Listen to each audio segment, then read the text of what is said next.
बुजुर्ग शर्मा जी नहीं रहे। उन्होंने अपना घर अपने इकलौते पोते अरुण को दे दिया।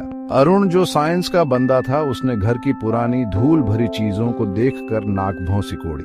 अंधविश्वास बस, वो बुदबुदाया। इन सब चीजों में एक आईना भी था जो मखमली कपड़े में लिपटा हुआ था। वो अटारी के एक अंधेरे कोने में पड़ा भुला दिया गया था। हफ्ते बीत गए। एक दिन अटारी साफ करते वक्त अरुण की नजर उस आईने पर पड़ी। उसे अपने दादाजी की कहानियां याद आईं जो उन्होंने इस आईने के बारे में बताई थी। कहानियां सुनकर तो रूह कांप जाती थी, लेकिन अरुण जो लॉजिक में यकीन रखता था, उसने उन्हें अनसुना कर दिया। उसने आईने को साफ करके अपने स्टडी में रखने का फैसला किया।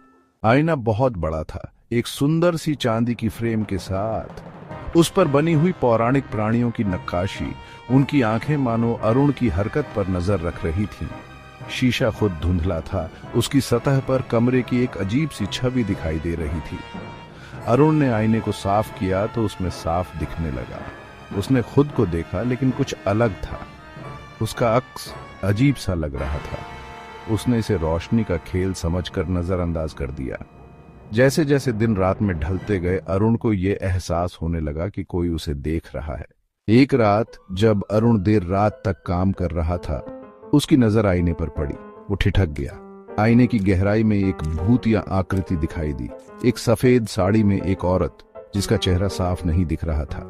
अरुण ने पलकें झपकी और वो आकृति गायब हो गई। उसने खुद को समझाने की कोशिश की कि ये सब उसके वहम है, लेकिन डर उसके हौसले को तोड़ रहा था।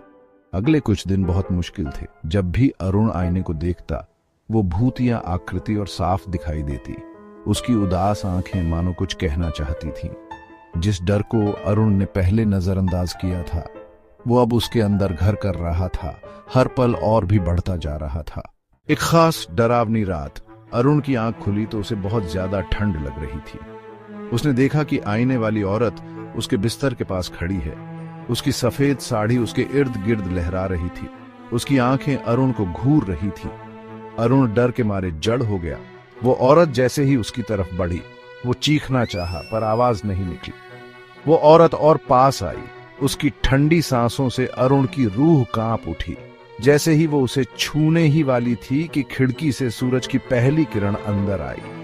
वो औरत गायब हो गई और पीछे रह गई तो बस एक खौफनाक खामोशी। अरुण फंस गया था। उसका डर कमरे में साफ महसूस हो रहा था।